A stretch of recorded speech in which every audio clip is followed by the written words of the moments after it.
Okay, ladies and gentlemen, we are live. Thank you so much for joining us. It is Sunday, the 11th day of July, 2010. We're going to be here for the next 2 hours live. And, you know, I really shouldn't talk about any of this incredibly important information I have in front of me. Just minutes ago, Spain scored a goal in the World Cup against the team they're playing, and there's only about a minute left in play. So it looks like the World Cup champions for 2010 and this round is Spain, unless a miracle in the next minute or so happens. My goodness, that's what's really important here today. So important, why don't I even come in?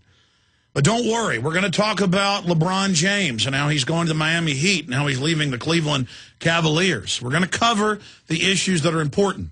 I'm not going to talk about Senate bill would make airport scanners mandatory. I'm not going to discuss all these top central bankers saying we're going to have a world depression. I won't talk about the Democrats saying they're going to lose the House and maybe even the Senate. I won't discuss the fact that U.S. creativity is down in a major national study. I won't get into new sanctions against Iran that are an act of war, and our own government and Israel talking about a strike on Iran that could trigger World War III. We will talk about the World Cup and LeBron James here today, my friends, because these are the things that are really important to our children and our future as a society. Of course, I'm being sarcastic. We're going to talk about the serious issues that affect all of us individually. And it isn't just that people choose to only be concerned with celebrities and television shows and movies and sports.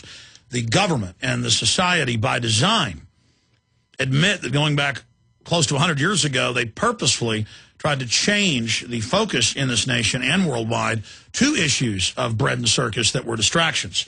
So I'm going to start the second segment coming up here in a few minutes with the LeBron James situation and how it is a great diversion, and then I'm going to get into all the other important news. But Thursday I shot a little video at the end of the radio show that we posted on YouTube that's gotten on the web on YouTube right up at 400,000 views just with one version, and will be destined to have millions of views in the next week. And the Drudge Report linked to it and got a lot of attention. And I'm pleased to say that over 90% of the people posting on the YouTube video, tens of thousands of comments, agreed with me. But some of them didn't, and I found their comments to be quite revealing about their mindset and about what's happened to a lot of people in this society, where they actually get angry if you try to get them to focus in on real issues. But we will be covering the latest on the oil spill that affects our economy, our society, our energy on so many fronts, and what's going to happen if and when hurricanes blow those hundreds of millions of gallons into Texas, Louisiana, Mississippi, Florida, Alabama, and then ultimately the East Coast as it goes around Florida in those currents. And we'll get into the economy, huge developments there. Also, Obama spokesman says Democrats could lose the House and maybe even the Senate. Speaking of the Senate, as I said, Senate bill would make airport body scanners mandatory. That is some of the other news we'll be covering. Also, Attorney General Holder floats possibility of racial profiling suit against Arizona. We have some new climate change news and a lot of news from the front lines of the Afghanistan war, and a lot of Republicans breaking ranks and saying they're against that war now and against the Iraq war. So that's really confusing a lot of people, as it was the neocons that started this war. But it looks like they know it's going to be lost, so they want to blame it on their newest puppet, Barack Obama, real name Barry Soetoro of Indonesia. It's all coming up straight ahead. We are live on this important World Cup Sunday. Stay with us. We'll be right back. We're live, my friends, on this Sunday edition. We're going to be here for the next 2 hours. It is the 11th day of July, 2010. And, of course, what you've all been waiting for, 4 years in the making, Spain has defeated the Netherlands 1-0 in South Africa. And, of course, LeBron James is going to the Miami Heat, leaving the pathetic Cleveland Cavaliers. And I watched grown men crying on ESPN. I witnessed photos of people getting very angry video of them crying on the news. I saw the governor, the mayor, the head of the team say it was despicable and evil and horrible. I witnessed, of course, last week the governor and many other people there in Ohio serenading LeBron James and saying, we are LeBron, we are the world, no one loves you as much as we do, oh, please stay here, and giant buildings having huge murals painted on them, calling him King James. I guess some form of blasphemy, because the term King James is tied to one of the oldest versions of the printed Bible.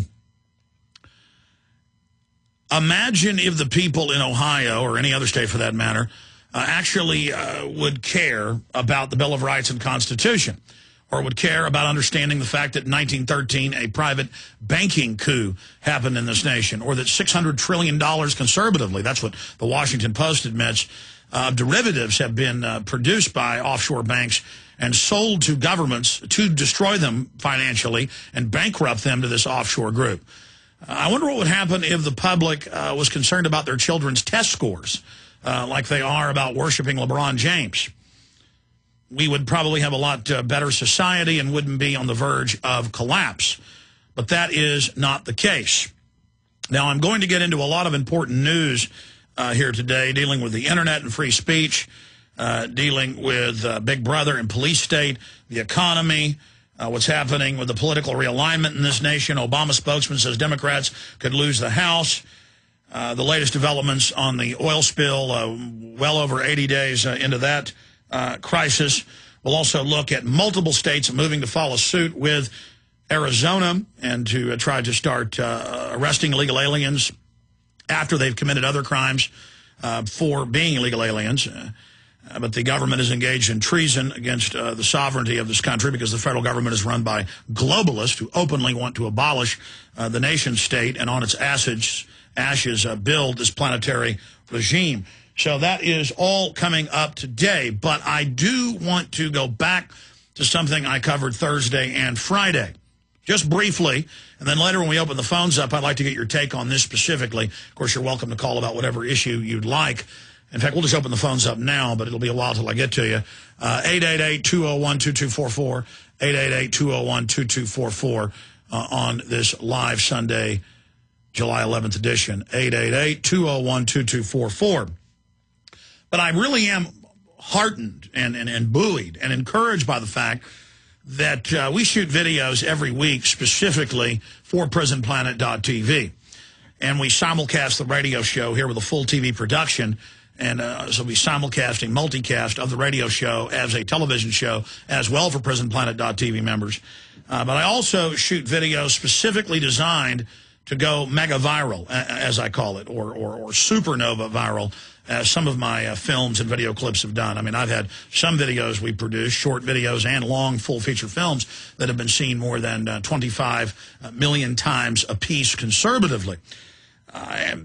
But more and more, I'm realizing that I need to go out and assault not just government lies and disinformation and propaganda, but also expose just flat-out distractions and diversions. This false, petty world that is pulled up over our eyes to blind us from the real things that are happening in our society. This radio show, more than anything, is about not getting you to see things my way, or not getting you to agree with everything Alex Jones says, but to simply realize that there are important agendas going on by large global corporations and governments and individuals and racial groups and religious organizations. There's a lot of people out there that have agendas that are using high-tech brainwashing, propaganda, and manipulation and wordsmithing and spin to manipulate you, and to simply get conscious of the fact that people are trying to run game on you, to use a popular hip-hop term, and that you need to become a little more wily and learn the tricks that are being used. And if you simply become aware of what's happening and you become aware of the ruling class, the ruling criminal class's agenda, then I believe you will become upset and involved and start engaging the globalists at every level, local, state, and federal, and international. And that is happening. That is happening. This radio show and Infowars.com and PrisonPlanet.com have been instrumental, along with a lot of other great people's work, in shifting the paradigm and expanding the paradigm where we're able to have a wider debate now, and many people worldwide are having an awakening. And I've noticed the Council on Foreign Relations, one of the top global corporate crime syndicates, and the Club of Rome, and Zbigniew Brzezinski, and many others, Rand Corporation, you name it, in the last 2 years have all been putting out white papers and giving speeches, as Brzezinski did about 2 months ago, saying that for the first time in world history, the entire planet is awake, and the awakening is accelerating against the world government, and that the ruling class, who's been operating from the shadows and who are authoritarian, who buy and sell politicians, you know, like a young person might buy and sell and trade baseball cards,